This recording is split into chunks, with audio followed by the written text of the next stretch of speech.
என்றால் கோஷிய வந்து அப்போ விபீஷன் நாடு வேண்டாம், ராஜ்யம் வேண்டாம், எதுவுமே வேண்டாம், உங்ககிட்டே சரணாகதியாது அப்படின்னு சொல்றாரு. ஜாம்பவான் வேண்டாம், இது ராவணன் கிட்ட ராவணோட தம்பி வேண்டாம் சொல்றாங்க.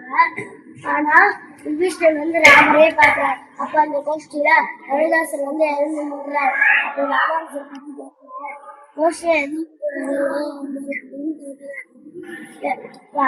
நாடு வேண்டாம், ராஜ்யம் வேண்டாம், எதுவுமே வேண்டாம், விபீஷனுக்கே இந்த நிலைமையா, நான் எந்த இடத்தையும் இழக்காம வந்துட்டேனே, எனக்கு எப்படி சரணாகதி கிடைக்கும் அப்படின்னு சொல்றாரு. அது ராமனோட கோஷ்டி, இது ராமானுஜர் கோஷ்டி. ராமனோட கோஷ்டியை விட ராமானுஜர் கோஷ்டியா சிறப்பு அதிகம். எமக்கு சரணாகதி உண்டுனா உமக்கும் சரணாகதி உண்டு, எமக்கு மோட்சம் உண்டுனா உமக்கும் மோட்சம் உண்டு.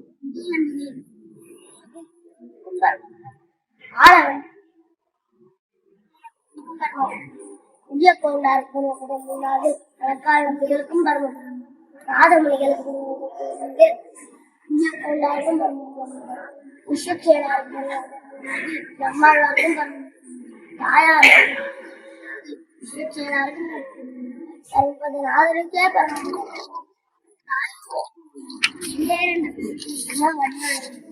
என்ன ராமருக்கு இன்னும் ராமருக்கு பத்மமலாத்திகள் பல்லவமே விரலும் பாவனமாகிய பைந்து வராடை பணிந்த மருங்கலும் முப்பொரிடோட முங்கையை ஏந்திய முக்கோள் தன்னழகும் முன்னவர் தந்திடு மொழிகள் நிறைந்திடு ஒரு வழிலாவழகும் கற்பகமே விடு கருணை பொழிந்திடு கமல கண்ணழகும் காரிசு தன் கழத்து முடியும் கடனாட்சிகள் முடியும் எப்பொழுதும் எதிராசர் வடிவழகு என் இதயத்துளதான்